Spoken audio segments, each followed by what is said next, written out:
चलिए बेटा शुरू करें फिर आज की क्लास। अब सबसे पहले एक इंट्रोडक्शन के हम लोग अब अमेंडमेंट सीरीज शुरू कर रहे हैं।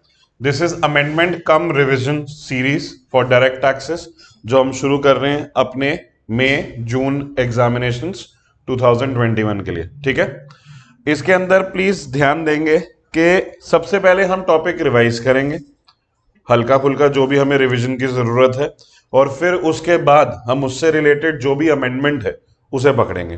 ठीक है, कोशिश करेंगे एक आधा क्वेश्चन उसकी प्रैक्टिस करने की ताकि हमें थोड़ा उसका अंडरस्टैंडिंग प्रैक्टिकल एप्लीकेबिलिटी भी समझ में आए। ठीक है, सबसे पहले आज हम स्टार्ट करेंगे जो हमारा इनिशियल चैप्टर है, रेजिडेंशियल स्टेटस। रेजिडेंशियल स्टेटस में काफी टाइम से अमेंडमेंट नहीं आई थी, लेकिन इस बार अमेंडमेंट आई हैं, 2 अमेंडमेंट आई हैं और काफी इंपॉर्टेंट हैं। ठीक है, तो रेजिडेंशियल स्टेटस आई होप आपको याद होगा कुछ है। तो रेजिडेंशियल स्टेटस एक बार रिवाइज करेंगे फटाफट से, और फिर एक बार रिवाइज करने के बाद हम देखेंगे कि इसके अंदर क्या क्या अमेंडमेंट है। ठीक, सबसे पहले रेजिडेंशियल स्टेटस के अंदर समझते हैं कि चैप्टर के 2 पार्ट्स होते हैं। एक होता है रेजिडेंशियल स्टेटस और दूसरा पार्ट होता है स्कोप ऑफ टोटल इनकम। तो सबसे पहले अगर हम बात करें तो हम रेजिडेंशियल स्टेटस वाला पार्ट करेंगे। रेजिडेंशियल स्टेटस वाले पार्ट में हम क्या समझते हैं कि हमारे कितने टाइप के पर्सन होते हैं। पर्सन होते हैं हमारे कुल मिला के 8 टाइप के। 8 टाइप के कौन से पर्सन हो जाते हैं? इंडिविजुअल, एचयूएफ, फर्म, कंपनी, फिर AOP, BOI, local authority, any other artificial judicial persons. और हम इसका क्या निकालना सीखते हैं? Residential status. ये बात समझ में आती है? अच्छा, जब रेजिडेंशियल स्टेटस निकालने की बात करें हम इंडिविजुअल की, तो इंडिविजुअल का जो रेजिडेंशियल स्टेटस बेटा हम निकालते हैं उसके अंदर हमारे पास 2 ऑल्टरनेटिव्स होते हैं, 2 आउटकम्स होते हैं कि either a individual will be a resident or a non resident. अगर इंडिविजुअल जो है वो नॉन रेजिडेंट पाया जाता है तो कहानी यहीं खत्म हो जाती है कि भैया वो नॉन रेजिडेंट है, दैट्स इट। लेकिन अगर इंडिविजुअल रेजिडेंट पाया जाता है तो फिर आगे क्या करते हैं?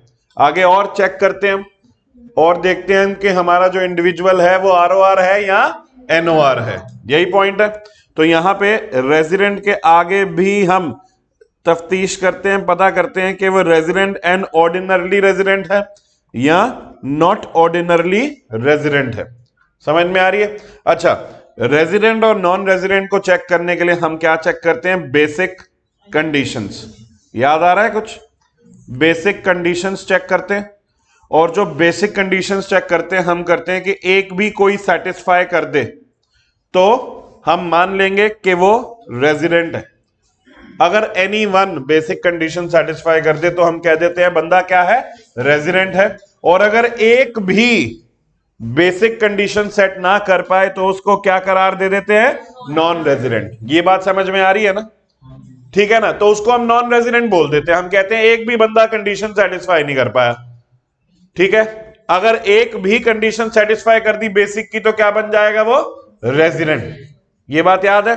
अच्छा, अब रेजिडेंट बन गया तो आगे चेक करने के लिए हम क्या चेक करते हैं? Additional conditions. ठीक है ना? तो एडिशनल कंडीशंस चेक करते हैं।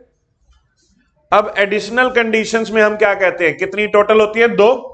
और हम कहते हैं कि 2 में से 2 यानी कि बोथ एडिशनल कंडीशंस आपने सेटिस्फाई करनी है तो ही बात बनेगी।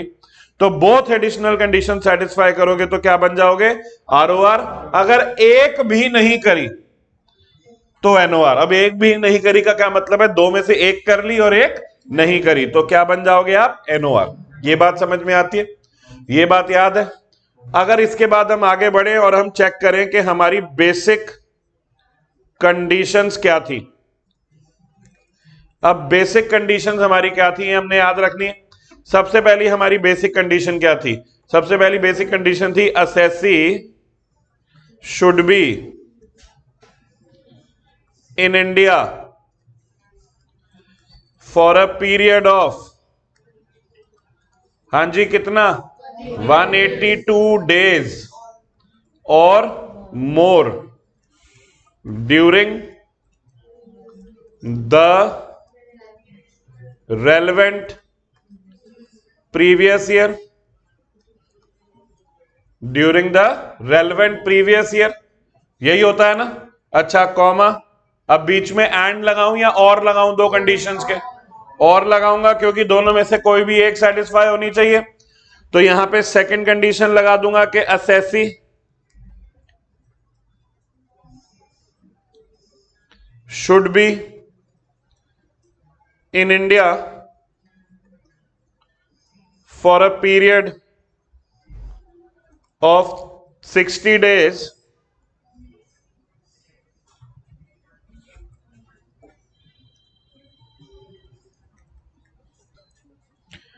or more during the relevant previous year and 365 days or more during 4 years immediately preceding the relevant previous year। ये बात याद आती है कि पिछले साल में जो हमारा कंसर्न्ड प्रीवियस ईयर है उसमें 60 डेज और मोर, और पिछले 4 साल में 365 डेज और मोर। ये बात याद आ रही है, यहां पे ये क्लियर हो गया। अच्छा, इसके बाद मैंने एक टॉपिक पढ़ाया था जिसे हम कहते थे exceptions to the second basic condition.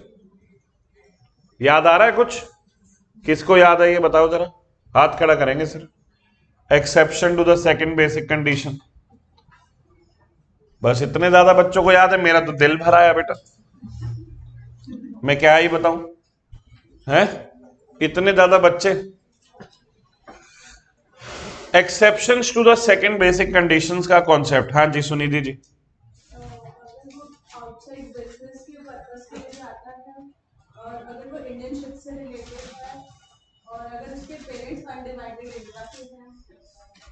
हाँ, मतलब कीवर्ड्स आपने बता दिए, पूरी लाइनें नहीं बताई, लेकिन हाँ तीनों कीवर्ड्स बिल्कुल सही बताएं। ठीक है, अब समझिएगा जरा ध्यान से सब लोग, क्योंकि मतलब मेरे को तो ऐसा लग रहा है फ्रेश ही पढ़ा रहा हूं। अच्छी बात है ना, ऐसा लगना भी चाहिए। कैसा थोड़ी लग रहा है मेरे को कि मैं रिवीजन करा रहा हूं, है बिल्कुल ऐसा लग रहा है कि बिल्कुल ब्लैंक स्लेट्स बैठी हैं मेरे सामने, नए नए ताजे बच्चे बैठे हैं और वो पढ़ रहे हैं। कोई बात नहीं बेटा, good for me, good for you, है। चलो, exceptions to the second basic condition को जरा इस तरह समझते हैं। तो जिन बच्चों ने हाथ खड़े किए थे, आप एक ऑल्टरनेटिव कॉन्सेप्ट समझो, ठीक है।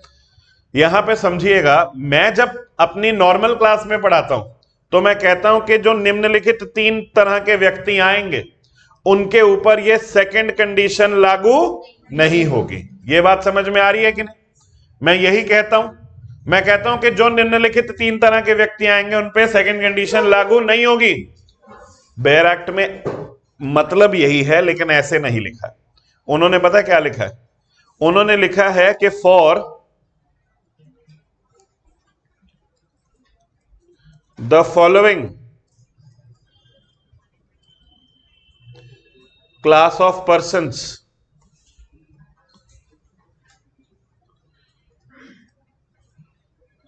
the period of 60 days in the second basic condition shall be increased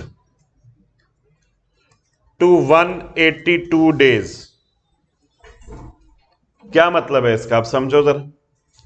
second condition आपके सामने लिखी है, क्या सेकंड कंडीशन लिखी है? Assessee should be in India for a period of 60 days or more during the relevant previous year and 365 days or more during 4 years immediately preceding the relevant previous year।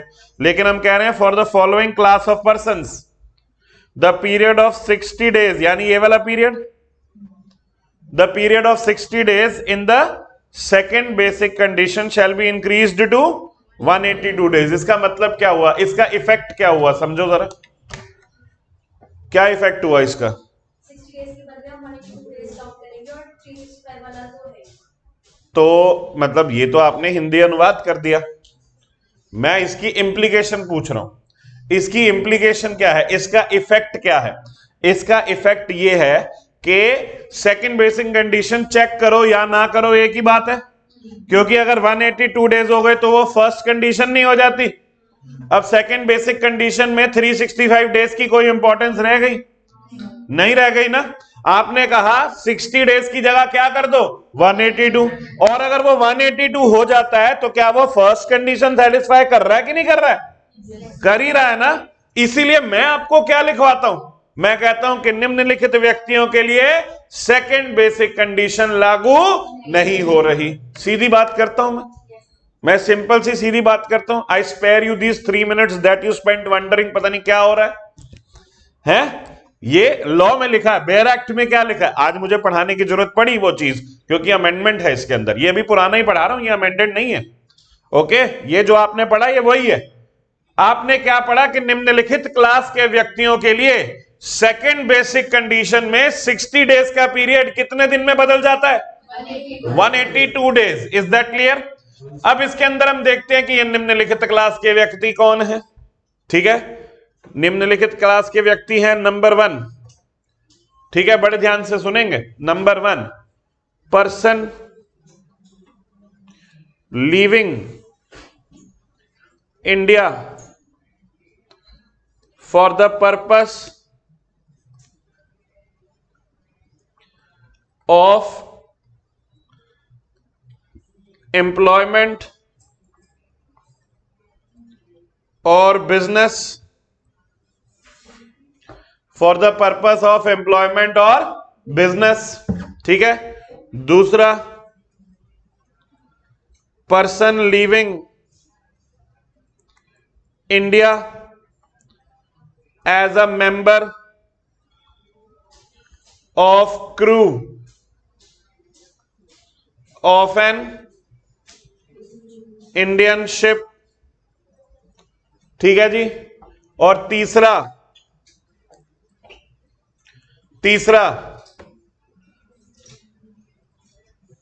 Person who is citizen of India or is a person of Indian origin visiting India। ये बात समझ में आती है, clear है।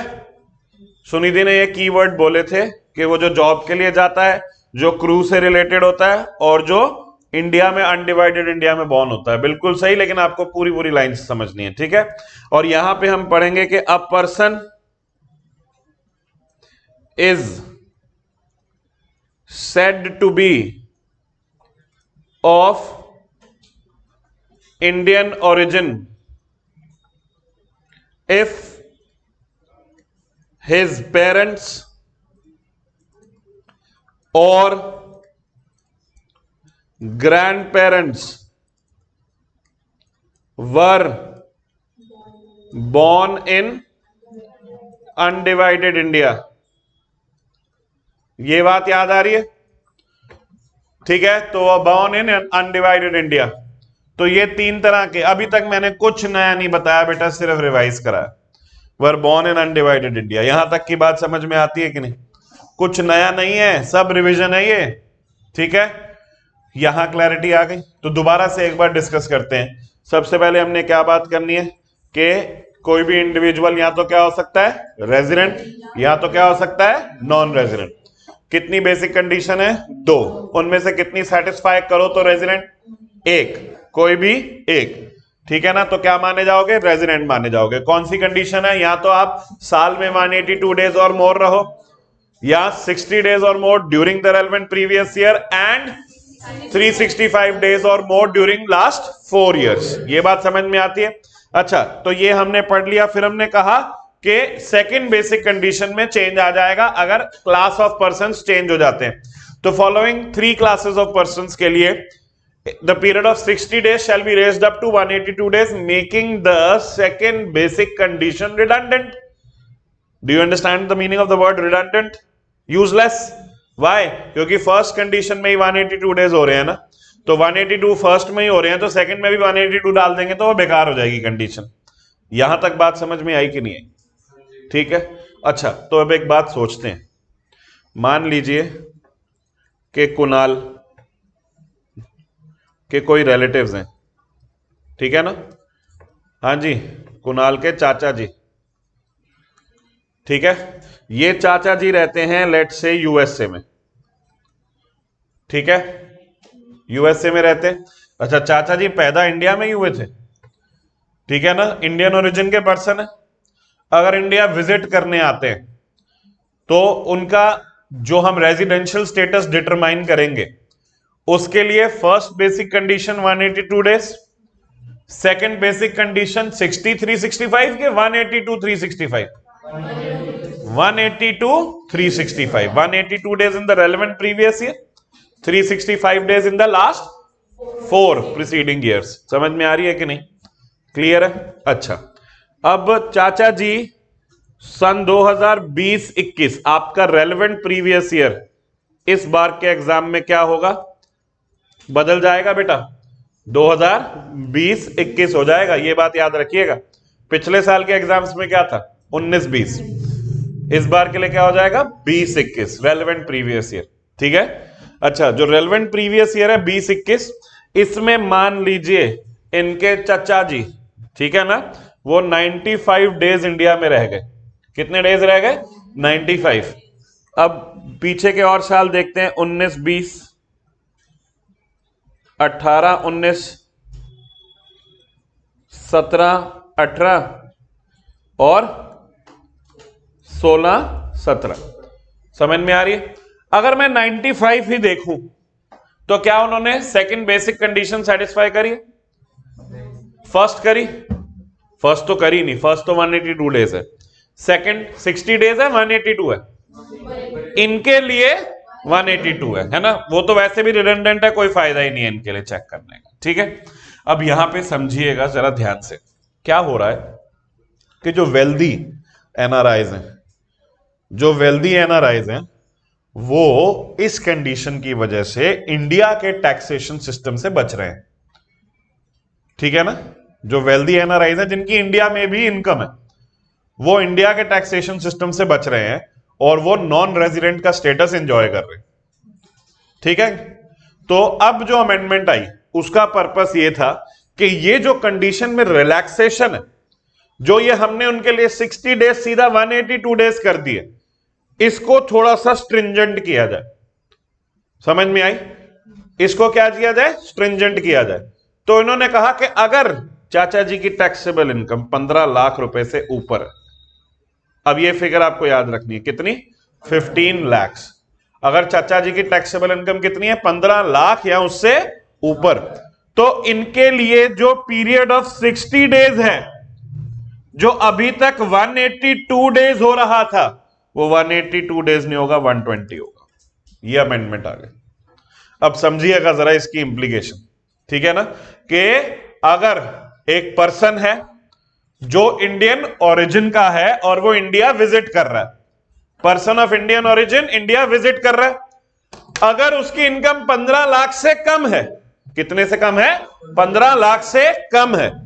15 लाख से अगर income कम है तो पुराना लगेगा, यानी 60 की जगह क्या हो जाएगा? 182। यानी उसके लिए इफेक्टिवली सोचा जाए तो एक ही बेसिक कंडीशन है।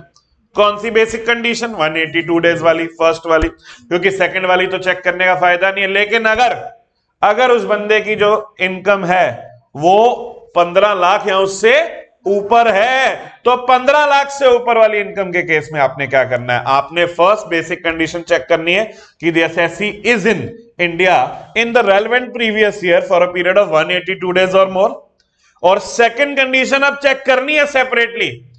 उसके लिए सेकंड कंडीशन में क्या है? He is in India in the relevant previous year for 120 days or मोर, तो वो 120 चेंज आ गया, समझ में आ रही है? 120 days or more during the relevant previous year and 365 days or more during immediately preceding 4 years. ये बात समझ में आई? तो यहां पे एक एक्स्ट्रा पॉइंट जोड़ दिया गया उन व्यक्तियों के लिए। अच्छा, ये person who is going as crew member उसके लिए नहीं है, पर्सन लीविंग इंडिया वाले के लिए नहीं है, ये सिर्फ किसके लिए है? Person of Indian origin visiting India वाले के लिए। ये बात समझ में आ रही है क्या? ठीक है, तो इस बात को ध्यान देंगे और अपने फोकस में लाएंगे। This is one of the major amendments in the chapter of residential status. Is that clear?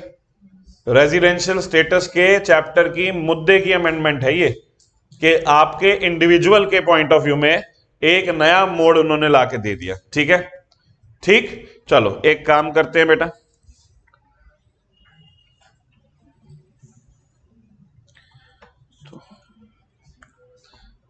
ये कनेक्ट नहीं होगा वैसे मेरे को लग रहा।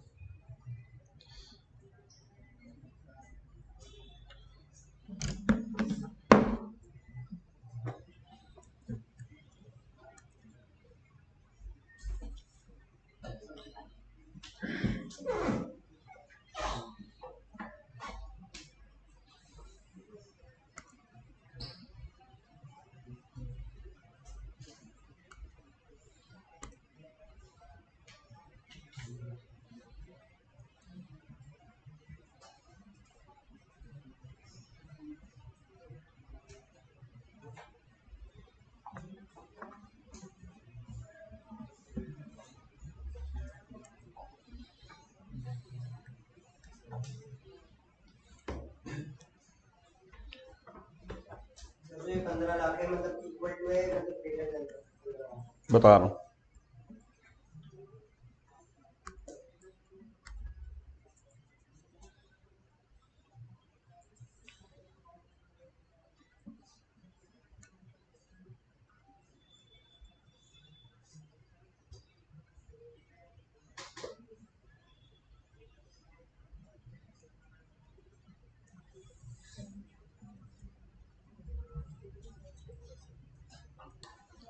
चलिए फिर आपके इंस्टीट्यूट की जो बुक है उससे एक बारी नोट कर लेते हैं, देख लेते हैं क्या क्या चेंजेस हैं, कैसे हैं। हम इस बुक को ही बेस बना के चलेंगे। अब यहां पे देखिए रेजिडेंशियल स्टेटस ऑफ इंडिविजुअल। सबसे पहले इसके अंदर ये देखते हैं कि रेजिडेंशियल स्टेटस के लिए बोलते हैं under section 6 sub section 1 an individual is said to be resident in India in any previous year if he satisfies any one of the following conditions. पहला, he has been in India during the previous year for a total period of 182 days or more, or he has been in India during 4 years immediately preceding the previous year for a total period of 365 days or more, and has been in India for at least 60 days in the relevant previous year. ये तो पुराना ही चल रहा है, इसमें तो कोई दिक्कत नहीं है। फिर ये उसकी कुछ कंडीशंस वगैरह। अब यहां पे आ गया एक्सेप्शंस। ठीक है, कह रहे हैं the following categories of individuals will be treated as resident in India only if the period of their stay during the relevant previous year amounts to 182 days or more. मतलब रेजिडेंट तभी मानेंगे जब 182 days or मोर होगा इन the relevant previous year. तो in other words, even if such person were in India for 60 days or more, but less than 182 days in the relevant previous year, they will not be treated as resident due to the reason that their stay in India was 365 days or more during 4 immediately preceding years. यहां तक बात समझ में आती है? कौन से ऐसे लोग हैं? इन्होंने दो पार्ट्स में ही लिख दिया। Indian citizen who leaves India during the relevant previous year as a member of a crew of an Indian ship or for purpose of employment outside India, or Indian citizen or person of Indian origin who, being outside India, comes to a visit to India during the relevant previous year। ये तो बात समझ में आती है, ये तो सारा पुराना पड़ा हुआ है। ठीक है, अब यहां पे आता है ये जो बोल्ड में लिखा हुआ है अमेंडमेंट।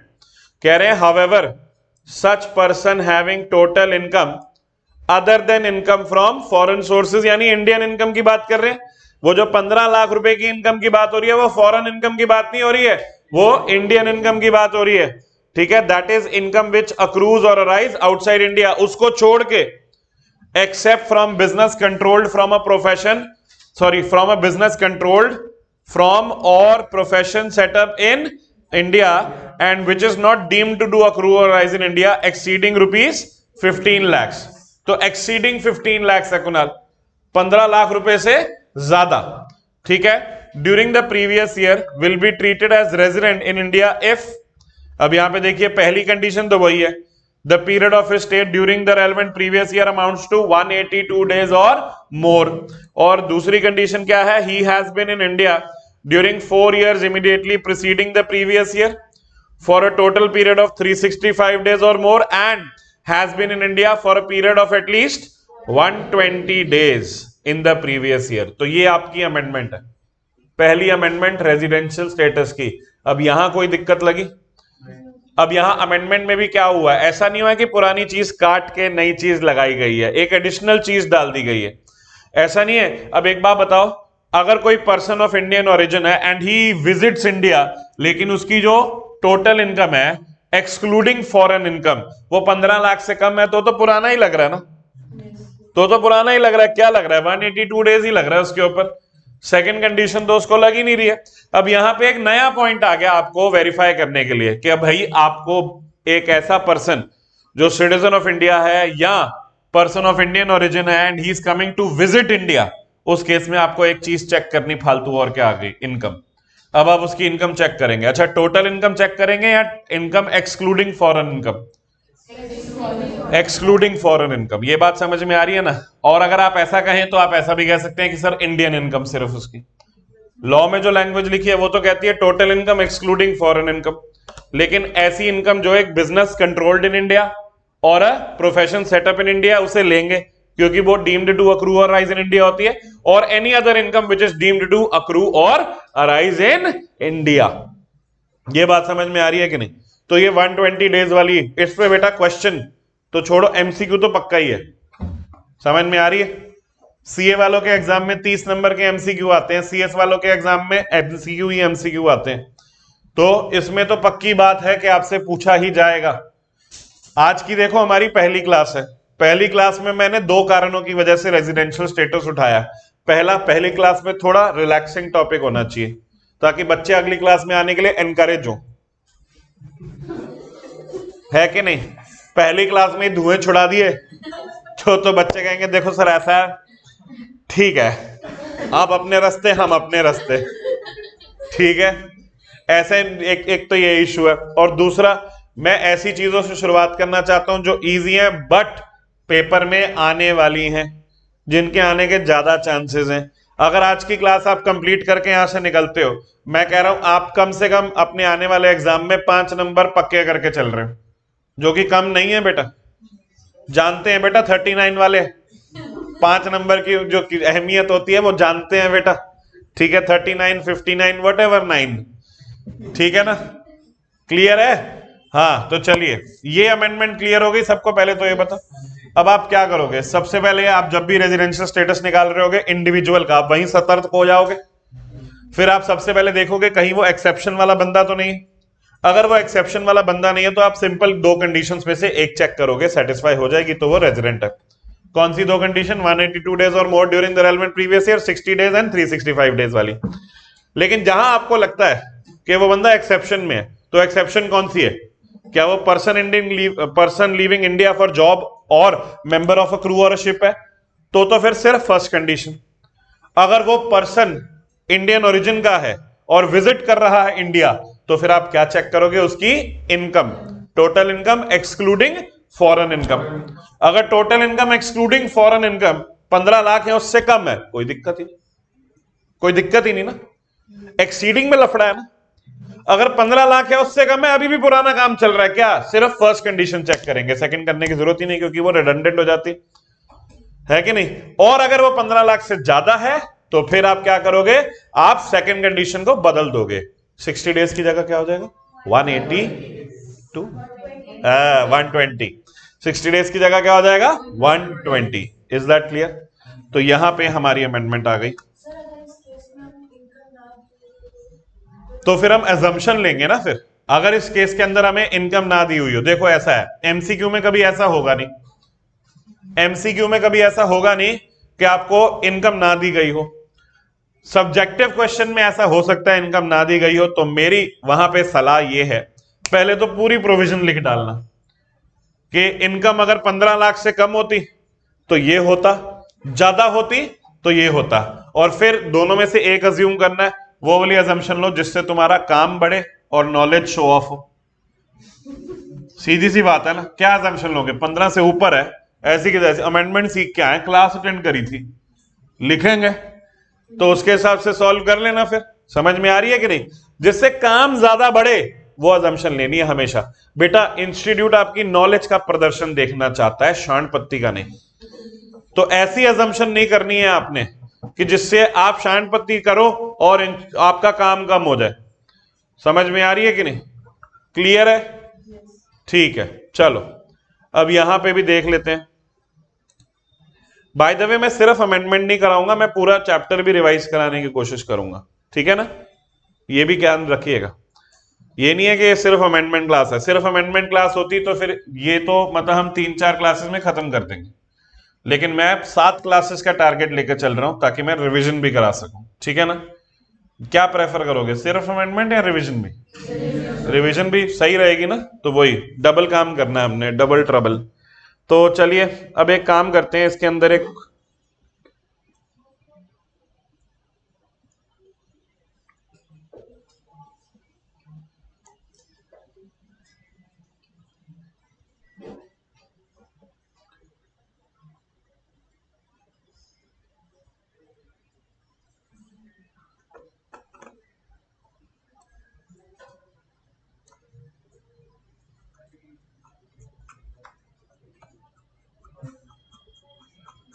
प्रैक्टिकल क्वेश्चन देखने की कोशिश कर रहे हैं।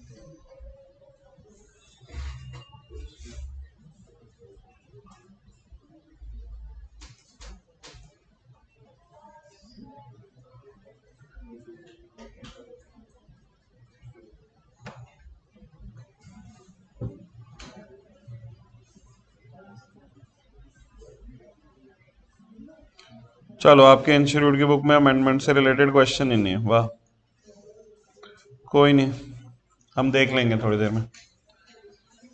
अभी आगे बढ़ते हैं फिर।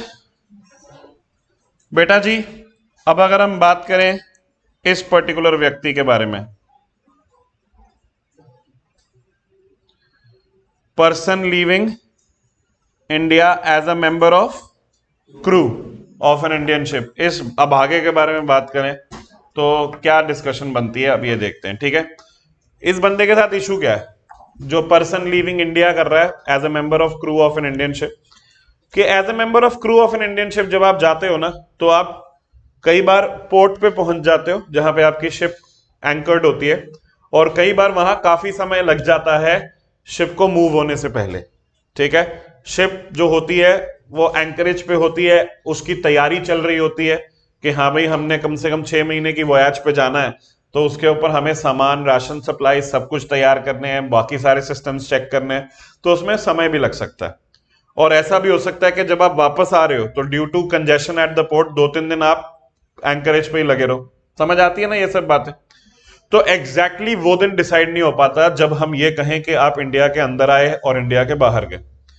ऐसा तो कोई है नहीं कि बेटा समुद्र में 12 नॉटिकल माइल पे वहां पे एक बंदा वेव कर रहा है, bye bye bye bye, India बाहर जा रहे हो, तो उसी दिन आप नीचे देख लेते हो, अच्छा इंडिया पार हो गया, लिख लेते हो चलो आज इंडिया से बाहर निकल गए। ऐसा तो है नहीं ना कि आप 12 नॉटिकल माइल पूरे नाप के ही चलते हो, वहां गवर्नमेंट ने कोई ऐसा गेट नहीं लगा रखा। तो फिर कैसे पता चले कि आप इंडिया के बाहर कितने दिन थे, इंडिया के अंदर कितने दिन थे? तो इसके लिए हम इनका सीडीसी देखते हैं, कंटिन्यूस डिस्चार्ज सर्टिफिकेट। जो हमारे पर्सन जो लीविंग इंडिया होते हैं as a member of crew of an Indian ship, क्या देखते हैं? उनका कंटिन्यूस डिस्चार्ज सर्टिफिकेट। समझ में आ रही है?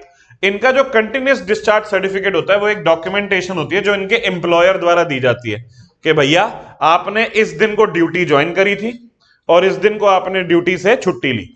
समझ में आई? तो जिस दिन ये ड्यूटी ज्वाइन करेंगे और जिस दिन ये ड्यूटी से छुट्टी लेंगे, वो जो पीरियड है वो पीरियड हम एक्सक्लूड कर देंगे इंडिया में स्टे में से। कुछ समझ में आया? मैं दोबारा से कह रहा हूं कि जैसे मान लेते हैं कि संचायिता जो है ये एक इंडियन शिप पे शेफ है, ठीक है?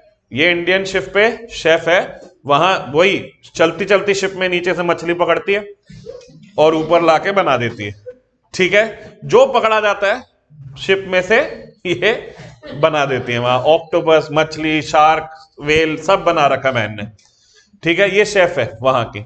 तो मान लीजिए इसने साइन इन किया है, 10 अक्टूबर को, और साइन आउट किया है कि भाई शिप वॉयाज खत्म होगी, अब मैं छुट्टी पे घर जा रही हूं 10 मार्च को। तो 10 अक्टूबर से लेकर 10 मार्च तक का जो पीरियड है वो इसका period of stay outside India माना जाएगा। अब ये नहीं कहेंगे कि सर 10 अक्टूबर को जब दीदी गई थी इन्होंने 12 नॉटिकल माइल एक्चुअली 15 अक्टूबर को क्रॉस करे हैं, 5 दिन तो सर एंकरेज पे शिप खड़ी थी, वहां प्याज काट रही थी, इकट्ठे कर रही थी प्याज पूरी शिप के लिए। तो वो थोड़ी है, वो नहीं देखना है हमने सिर्फ सर्टिफिकेट पे ध्यान देना है। Is that clear? तो एक क्लैरिटी हमने person leaving India as a member of crew of an Indian ship वाले के लिए लेनी है। इसको भी इंस्टीट्यूट की बुक से अगर हम देख लें, इंस्टीट्यूट की बुक से अगर हम इसे भी देखें तो इसके बारे में पूरी एक्सप्लेनेशन दे रखी है, ठीक है?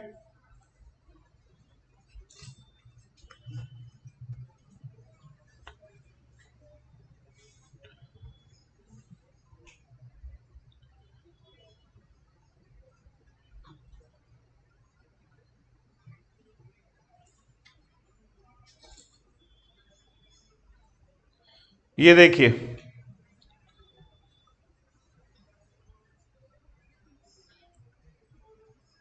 यहां लिखा है how to determine period of stay in India for an Indian citizen being a crew member. तो एक क्रू मेंबर के केस में आप period of stay in India कैसे डिटरमाइन करते हैं? जितने दिन इंडिया पूरे साल में होते हैं 365, उसमें से माइनस कर देंगे जो दिन सीडीसी में लिखे हैं। सीडीसी क्या है भाई? Continuous discharge certificate. तो क्या कह रहे हैं? In case of foreign bound ship where the destination of the voyage is outside India, there is uncertainty regarding the manner and the basis of determining the period of stay in India for an Indian citizen being a crew member. Uncertainty है, उस uncertainty को हटाया कैसे जाएगा? To remove this uncertainty, explanation 2 to section 61 provides that in case of an individual being a citizen of India and as a member of crew of a foreign bound ship leaving India, the period or periods of stay in India shall, in respect of such voyage, be determined in the prescribed manner and subject to the prescribed condition। तो prescribe का मतलब क्या है? Notification या rules आ जाएंगे उसके लिए। तो accordingly CBDT has wide notification number 70/2015 dated to 17th August 2015 inserted rule 126 in the income tax rules 1962 to compute the period of stay in such cases. According to rule 126, the purpose of section 6 subsection 1, in case of individual being a citizen of India and a member of crew of a ship, the period or periods of stay in India in respect of an eligible voyage not include the following period। कहां से कहां तक? Period commencing from the date entered into continuous discharge certificate in respect of joining the ship by the said individual for eligible voyage, and कब तक? The date entered into continuous discharge certificate in respect of signing off by that individual। ये बात समझ में आ रही है? फिर वो आपको बता रहे हैं continuous discharge certificate क्या होता है। The dis term has meaning assigned to it in the merchant shipping continuous discharge certificate comes seafarer's identity document rules 2001, अलग से लॉ है, उसके अंदर जो मीनिंग है वही है, हमें सिर्फ सीडीसी वर्ड पे ध्यान देना है। एलिजिबल वोयाज क्या कह रहे हैं? इंडिया से बाहर जाओ भाई, ठीक है ना, और इंडिया से बाहर कहां जाओ, इंडिया से बाहर, ये नहीं कि 12 नॉटिकल माइल से यूटर्न मार के आ गए, ठीक है ना, ये नहीं, क्लियर है। तो a voyage undertaken by a ship engaged in carriage of passengers or freight in international traffic where for the voyage having originated from any port in India has its destination any port outside India। तो मतलब अगर मैं मान लो Chennai port से निकला, 12 nautical mile cross करे और India की परिक्रमा करता करता करता करता मुंबई पोर्ट पे आ गया, तो क्या वो एलिजिबल वोयाज है? नहीं। इंडिया के अंदर से किसी पोर्ट से जाना है, इंडिया के बाहर किसी पोर्ट पे, ठीक है। और for the voyage having originated from any port outside India has its destination in any port in India, यानी इंडिया से बाहर से कहां आ रहे हो, इंडिया में। ये बात समझ में आ रही है कि नहीं, क्लियर है। तो इसे क्या कहते हैं, एलिजिबल वोयाज। वैसे अच्छा अब एक बात बताना, वो जो सीडीसी का पीरियड है, साइन इन साइन ऑफ वाला, वो इंक्लूड करना है पीरियड इन इंडिया या एक्सक्लूड करना? तो आप कैसे एक्सक्लूड करेंगे? 365 दिन या 366 दिन एज द ईयर में भी। अभी हमारे रेलेवेंट प्रीवियस ईयर में क्या होने वाले हैं? 65। 2020 का फरवरी था ना, वो तो 1920 में गया ना, जो लीप ईयर पिछले बैच में हम चिल्ला रहे थे। हैं अगले 4 साल तक मेरे जीवन में शांति, 3 साल तक, चौथे में फिर अशांति फैलने वाली है। 3 साल तक मेरे जीवन में शांति है कि बच्चे सर इस साल क्या होगा, लीप ईयर में क्या होगा, ये सब नहीं पूछेंगे, ठीक है ना। 365 दिन में से क्या माइनस करेंगे? जितने दिन चिचा हमारे शिप पे थे, और वो कौन बताएगा हमें? सीडीसी। अब जैसे मिस्टर आनंद है यहाँ पे, इनको बहुत आनंद आता है शिप पे। Mister Anand is an Indian citizen and member of crew of a Singapore bound Indian ship engaged in carriage of passengers in international traffic departing from Chennai port on 6th June 2020। हमारे लिए 6th जून important नहीं है, जिस दिन ship जा रही है हमारे लिए वो इंपॉर्टेंट नहीं है, जिस दिन सीडीसी में एम्प्लॉय ने साइन इन किया है वो इंपॉर्टेंट है।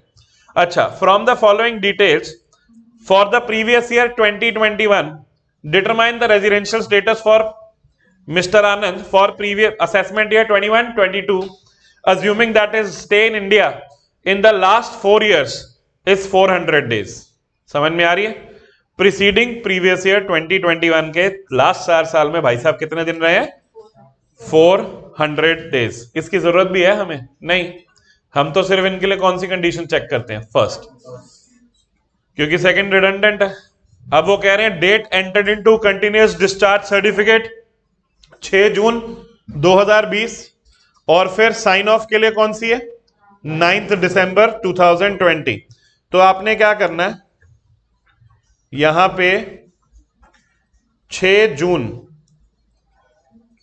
2020 से लेकर 9 दिसंबर 2020, पहले तो दिन गिनो कितने। जून में कितने दिन होते हैं? 30। 5 हटाओ, क्योंकि 6 आपने गिनना है, आपने आउटसाइड गिनना है, तो 5 हटाओगे ना, तो जून के कितने दिन हो गए? 25। जुलाई में, अगस्त में, सितंबर में, अक्टूबर में, नवंबर में, दिसंबर में। 9 दिसंबर है। क्लियर है? कैलकुलेटर वाले टोटल मारो, 187 डेज। तो हम क्या करेंगे? 365 माइनस 187 कितना हो गया? 178 डेज वो इन इंडिया है। अब बताओ, सोचो अपनी सूझबूझ का प्रयोग करते हुए, भाई साहब रेजिडेंट है या नॉन रेजिडेंट है?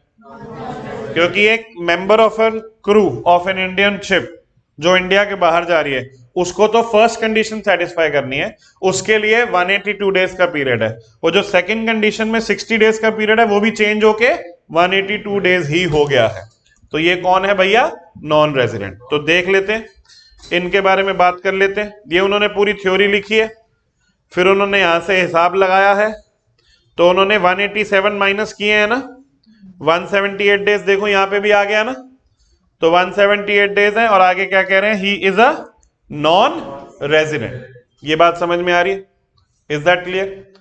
यहां तक क्लियर है कि नहीं क्लियर है? ठीक है। तो अभी हमें नॉर्मली एक व्यक्ति का रेजिडेंशियल स्टेटस इंडिविजुअल का निकालना आ गया। अब एक और अमेंडमेंट पढ़ते हैं बेटा, ये भी काफी इंपॉर्टेंट है। ये आ गई आपकी अगली अमेंडमेंट। ये देखो वर्ड्स, देखो पहले दो वर्ड्स क्या लिखे, डीम्ड रेजिडेंट, ऐसी की तैसी। किसकी बात कर रहे हैं हम, डीम्ड रेजिडेंट। ठीक है, डीम्ड रेजिडेंट का मतलब क्या, हम तुम्हें रेजिडेंट मान लेंगे। ठीक है, अच्छा सुनो, मान के चलते हैं, बड़े ध्यान से सुनना। धीरज मान लीजिए इंडियन सिटीजन है। ठीक है, धीरज क्या है भैया, इंडियन सिटीजन। अब वो इंडिया में कोई भी कंडीशन सेटिस्फाई नहीं कर रहा, बेसिक कंडीशन सेटिस्फाई नहीं कर रहा, तो ये कौन है, नॉन रेजिडेंट। यानी ये अपनी सिर्फ इंडियन इनकम्स पे यहां पे टैक्स देगा, बाहर वाली इनकम्स पे तो नहीं देगा ना, नहीं देगा।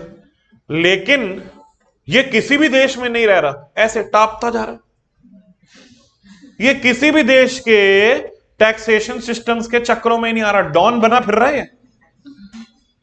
कह रहा है डॉन कहीं नहीं टिकता, हर 10 दिन में देश बदल रहे हैं।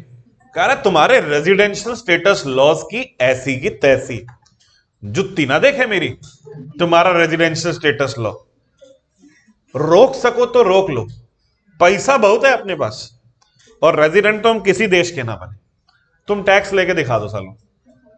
ये मनी मन ऐसे ही लेके चल रहा है। इंडिया वाले गवर्नमेंट वाले कह रहे अच्छा आओ, हमने कौन सा कॉन्सेप्ट बनाया, डीम्ड रेजिडेंट।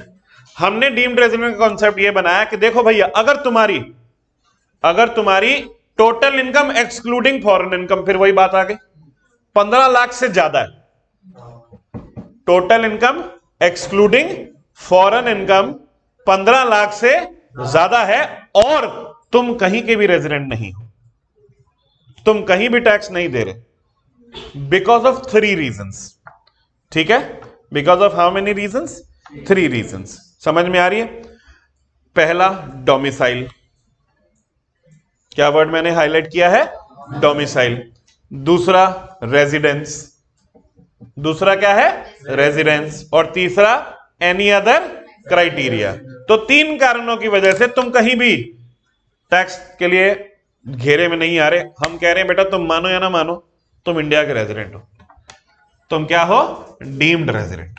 समझ में आ रही है। तो इसको जरा गौर देके पढ़ते हैं, क्या कहते हैं कि एन इंडिविजुअल, किसके ऊपर लागू होगा ये, an individual being an Indian citizen having total income other than income from foreign sources, that is income which accrues or arise outside India except income from a business controlled or profession set up in India and which is not deemed to accrue or arise in India exceeding rupees 15 lakhs, limit अभी भी वही है।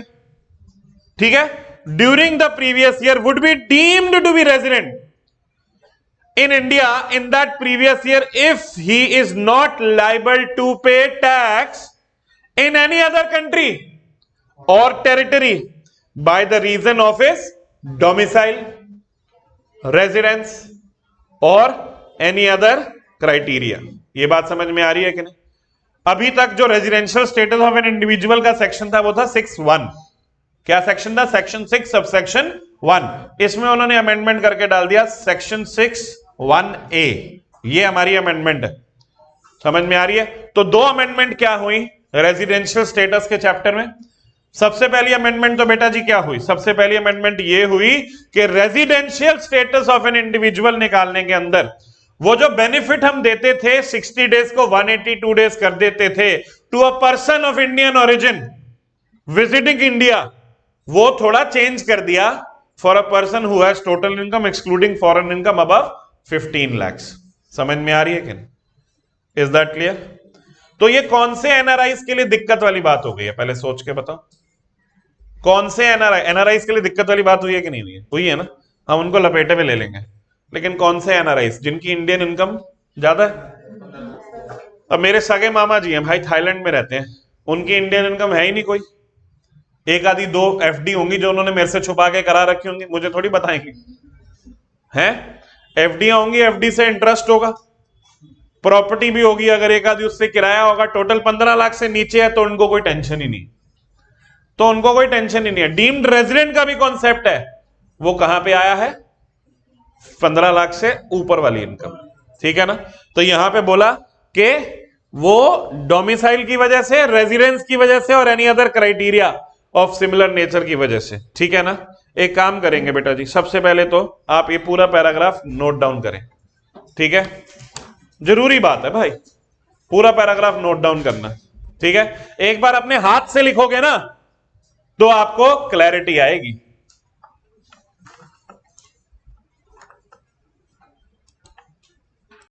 चलिए, तो ये हमने note down कर लिया, हमने लिखा। हमने लिखने का पर्पस क्या था, सिर्फ एक बार के हमारी मेमोरी में कॉन्सेप्ट आए, ठीक है ना। तो हमने इसको लिख लिया कि डीम्ड रेजिडेंट नाम की भी एक चीज है। अब यहां पे हमें आगे इन अमेंडमेंट की इंप्लीकेशन पढ़नी है, ठीक है। अब समझो जरा ध्यान से, अमेंडमेंट मैंने कहा सिर्फ 2 आई है। अब आप जाओगे, घर जाओगे, निकालोगे किताब और देखोगे, अरे सर ने तो कम पढ़ाई है, अमेंडमेंट तो और भी आई हैं, सर ने तो हमें सिर्फ रेजिडेंट वाले केस में पढ़ा दी, ये तो नॉन रेजिडेंट वाले केस में भी है। अब एक बात समझो जरा ध्यान से, हमने कहा कि वो व्यक्ति रेजिडेंट होगा जो अपनी फॉरेन इनकम यानी total income except foreign income 15 lakh से ऊपर कमाता होगा और 120 डेज से ऊपर in the relevant previous year, 365 days in the last 4 years. तो नॉन रेजिडेंट की डेफिनेशन में भी ये आएगा कि नहीं आएगा? आएगा ही ना। तो वहां पे ऑब्वियसली एक ऑपोजिट चेंज आ जाएगा। अब यहां पे लिख रहे हैं resident and ordinary resident, but अब यहां पे रेजिडेंट एंड ऑर्डिनरली रेजिडेंट या फिर resident but not ordinarily resident. तो अब यहां पे क्या कर रहे हैं, only individuals in HUF can be R resident but not ordinarily resident in India. All other classes of assessee can be either a resident or a non resident. ये आपको पता है ना, हम जब फ्लो चार्ट बनाते भी थे तो हमने 3 वाला फ्लो चार्ट सिर्फ रेजिडेंशियल और एचयूएफ के केस में बनाया ना, ठीक है। तो यहां पे हम क्या कह रहे हैं, all other classes of assessee can either be a resident or a non resident. A not ordinarily resident person is one who satisfies any of the following condition specified under section 66। पहला, if such individual has been non-resident in India in any 9 out of the 10 previous year preceding the relevant previous year। हमने ये पढ़ा है, हमने क्या पढ़ा, हमने बोला he should be a resident in at least 2 previous years immediately preceding the relevant previous year। कुछ याद आ रहा है? ये उसकी नेगेटिव लैंग्वेज है, लैंग्वेज पलटी है। हमने क्या पढ़ा था, हमने पढ़ा था an assessee shall be resident and ordinarily resident if he satisfies all the basic additional conditions। यही पढ़ा था। यहां पे कह रहे हैं कि a resident person shall be resident but not ordinarily resident if he satisfies even one of the additional conditions। और नेगेटिव में लिख दिए। बात बेटा सारी एक ही होती है, आपको जिस तरीके से याद रखना है आप याद रखें, ठीक है। तो यहां पे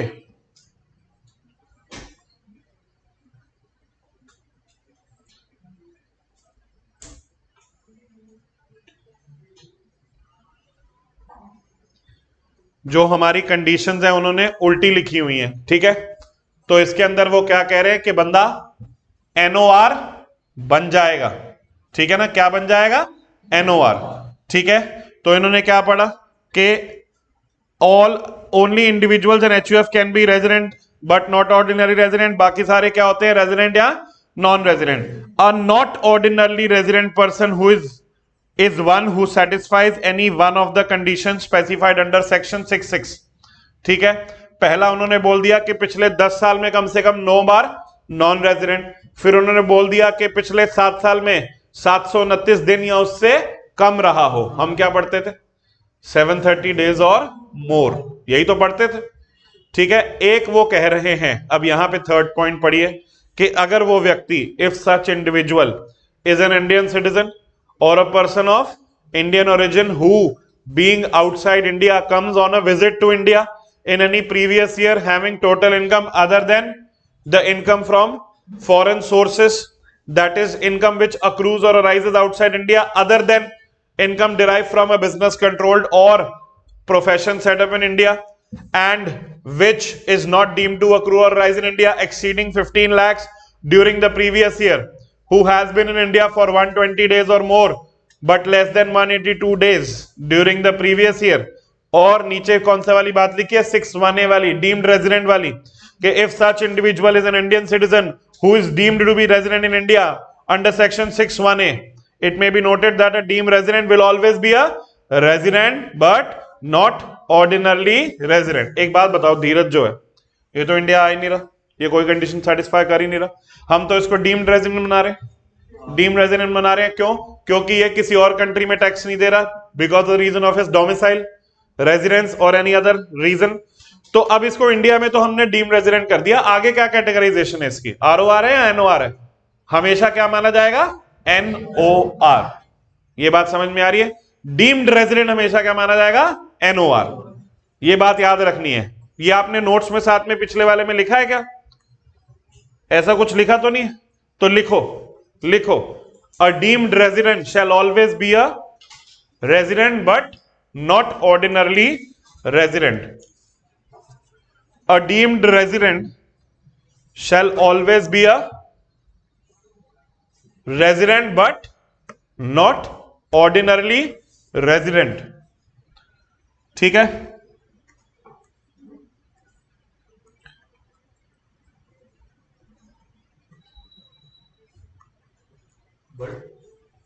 not ordinarily resident।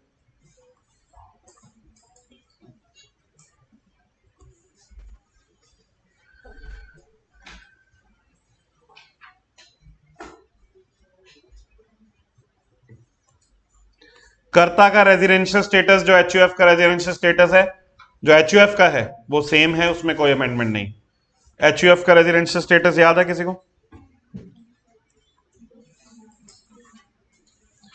HUF क्या होता था? या तो रेजिडेंट या तो फिर, अरे, या तो फिर नॉन रेजिडेंट। क्या चाह रहे हो भाई?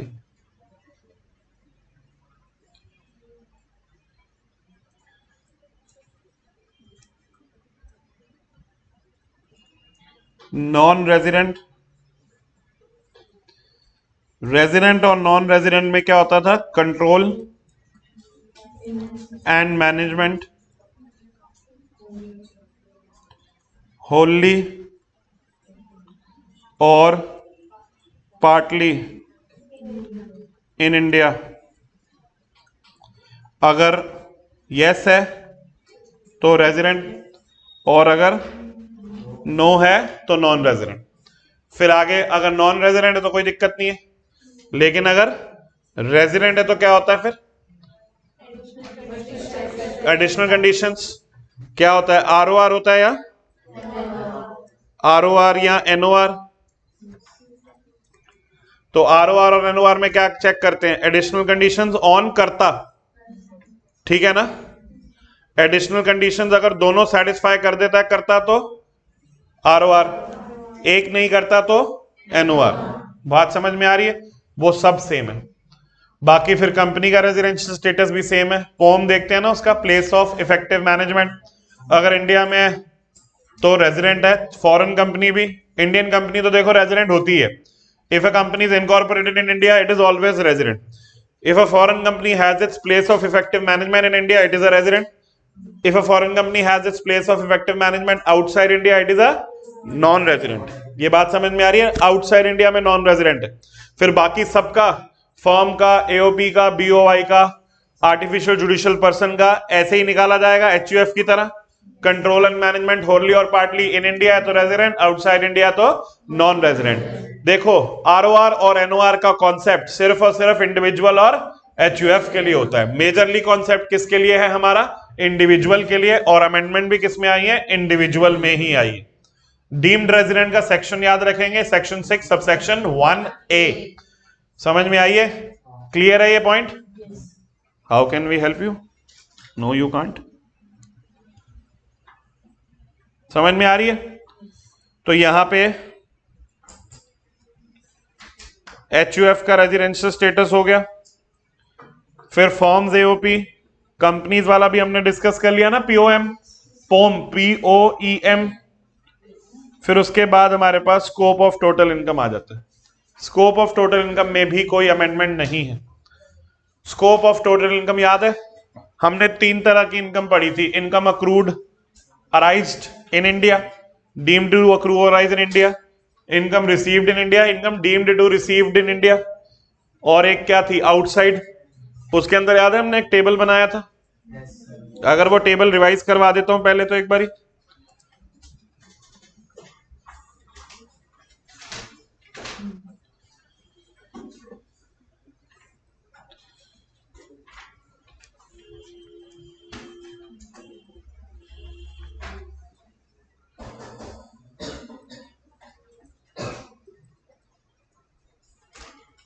टाइप्स ऑफ इनकम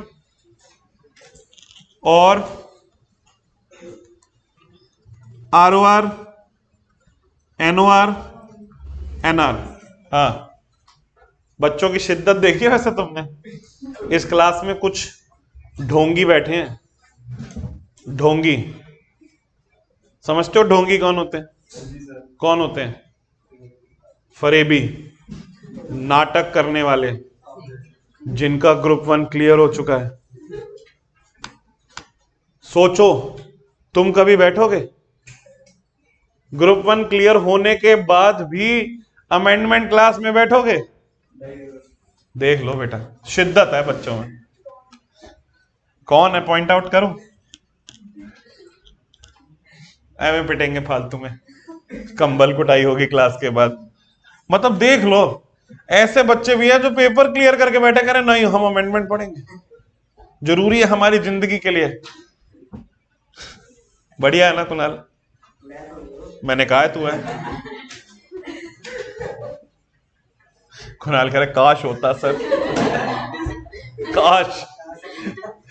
मेरे दुख दर्द ना छेड़ो। कुणाल ने पता, तुम्हें पता, कसम खाई है कि जब तक अब ये ग्रुप 1 ग्रुप 2 पास नहीं हो जाएगा, ये चोटी नहीं कटाएगा, ये बाल नहीं कटाएगा, ये दाढ़ी भी नहीं बनाएगा। मैं बता, इसने, वो चाणक्य नहीं थे, वो जो चाणक्य ने कसम खाई थी ना, वो वैसे ही कुणाल ने कसम खाई। कह रहा जितने लंबे हो जाए सरदार बन जाऊंगा, पगड़ी बांधनी सीख लूंगा सर से लेकिन बाल नहीं कटाऊंगा मैं। अच्छी बात है बेटा, यही कमिटमेंट चाहिए हमें। चलिए, तो टाइप्स ऑफ इनकम में सबसे पहले देखते हैं इनकम एक्रूड अराइज्ड और डीम्ड टू एक्रू और अराइज इन इंडिया। ठीक है, इनकम अक्रू और अराइज कहां हो रही है? इंडिया में। नहीं तो हम deemed to accrue or arise in India कह रहे हैं। तो वो तीनों ही स्टेटसेस के लिए टैक्सेबल है।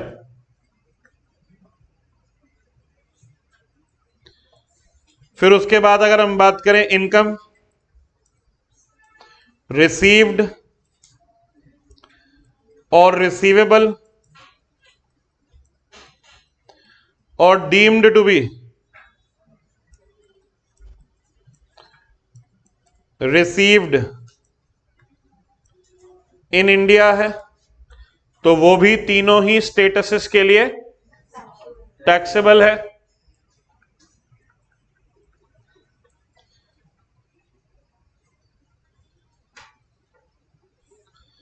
फिर हमने आगे किया income accrued arised received receivable outside India. ROR को बेटा लपेटे में लेना ही है, तो वो क्या है हमारे लिए? टैक्सेबल। लेकिन NOR के केस में कौन सी इनकम टैक्सेबल है? Only if it is out of a business controlled in India or a profession setup in India. तो only income from a business controlled in India or a profession setup in India is taxable. और non resident के case में ऐसी कोई भी income India में taxable नहीं है। अच्छा एक बात बताओ, कोई डीम्ड रेजिडेंट होता है सेक्शन 6 सब सेक्शन 1 में, वो क्या होगा, आरओआर, एनओआर या एनआर? एनओआर। एनआर तो वो है ही नहीं, हमने उसको रेजिडेंट बनाया है, तो रेजिडेंट बनाएंगे तो कौन सा वाला बनाएंगे? एनओआर, नॉट ऑर्डिनरली रेजिडेंट वाला। इज दैट क्लियर और नॉट क्लियर? ये बात समझ में आती है सबको? पक्की बात है? ठीक है, चलिए यहां पे इस चैप्टर की तो अमेंडमेंट्स खत्म। अब मेरी बात सुनिए ध्यान से। एक जो मेजर अमेंडमेंट आई है, जो अभी मैं सिर्फ डिस्कस कर रहा हूं, नेक्स्ट क्लास में करेंगे, ठीक है, वो क्या है ये समझना है। सेक्शन 115 BAC, सेक्शन 115 BAC आया है एक alternate system of taxation. Section 115 BAC आया है एक नया स्लैब रेट। ये लास्ट ईयर हमारे जो फाइनेंस मिनिस्टर श्रीमती निर्मला सीतारमण जी ने हमारी जिंदगी में जहर फेंका है। देखो उनका काम है, आई अंडरस्टैंड, ठीक है, और नॉर्मल पीपल के लिए होगा, आई अंडरस्टैंड, बट हम लोगों के लिए ना हर जगह 2 क्वेश्चन डाल दिए एक क्वेश्चन की जगह। क्या करेगा एग्जामिनर? पूरा क्वेश्चन देगा, बोलेगा assuming number 1 you have opted for 115 BAC and second you have not opted for 115 BAC। तो with all due respect to our current finance ministers, ये हमारे लिए तो बचड़ है भाई, ठीक है ना? कोई बात नहीं जी, करेंगे बेटा जीवन में, अगर हमारे आगे जो भी, when life gives you lemons make lemonade, तो करते हैं बेटा, कोई बात नहीं। तो 115 BAC क्या कहता है? अब मैं आपको 2-3 छोटे एग्जांपल देता हूं, जैसे आपको याद हो, मुझे उम्मीद कम है, बट अगर आपको याद हो कि सैलरी का चैप्टर पढ़ा था, सैलरी के चैप्टर में डिडक्शन मिलती थी, स्टैंडर्ड डिडक्शन 50,000 रुपए की। दीदी कह रही मत लो, मत लो, no not allowed. House property का चैप्टर पढ़ा था, हाउस प्रॉपर्टी के चैप्टर में स्टैंडर्ड डिडक्शन मिलती थी 30% ऑफ एनएवी।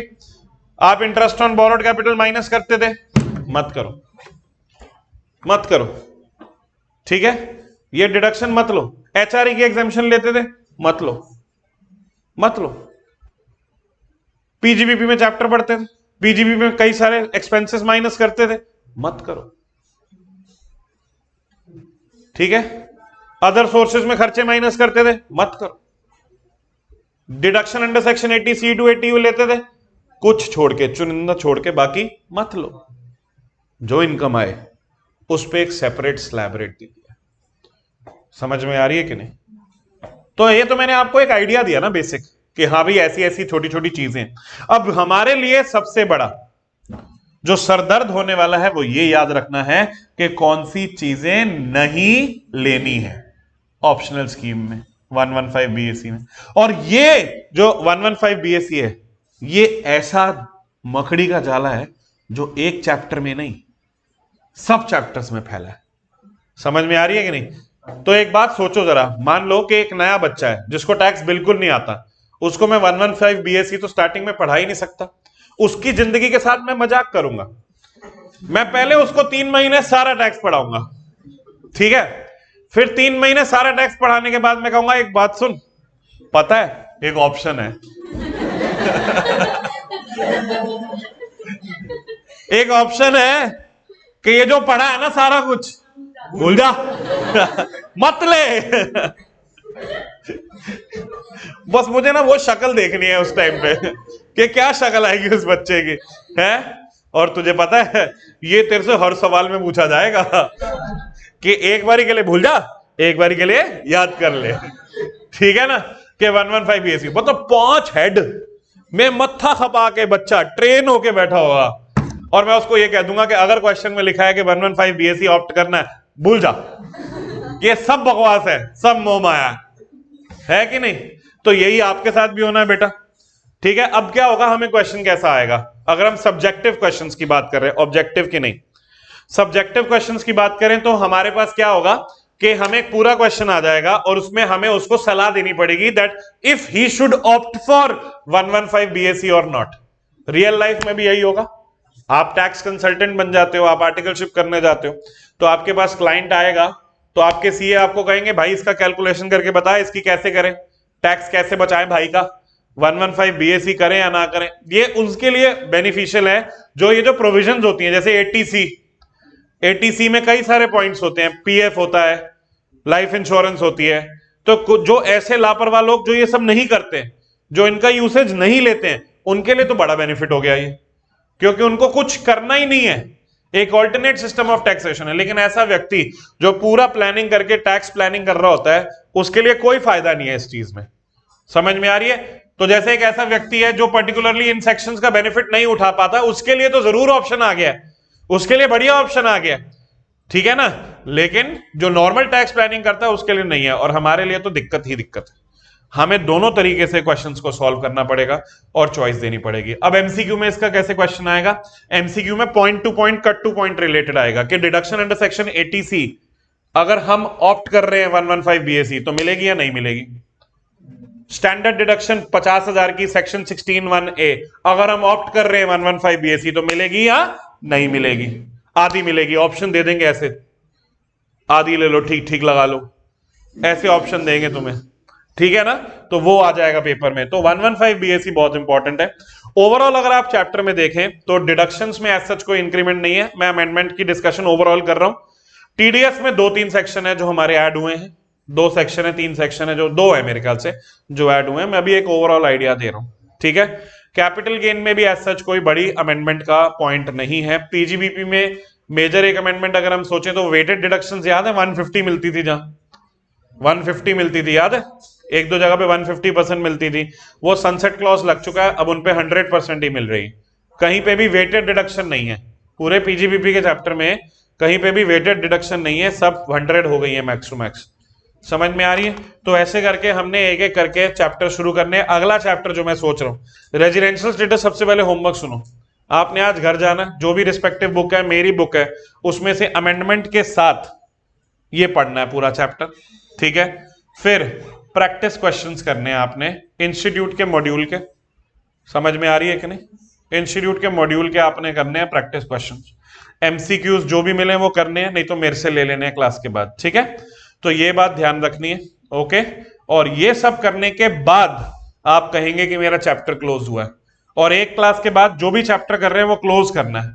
तो अभी आपका काम है रेजिडेंशियल स्टेटस को क्लोज करना, इसको डिले मत करना। नेक्स्ट क्लास में हम कैपिटल गेन से शुरुआत करेंगे। Is that clear? Capital gain से शुरुआत करेंगे, अच्छी अमेंडमेंट्स हैं उसके अंदर। चलिए, थैंक यू।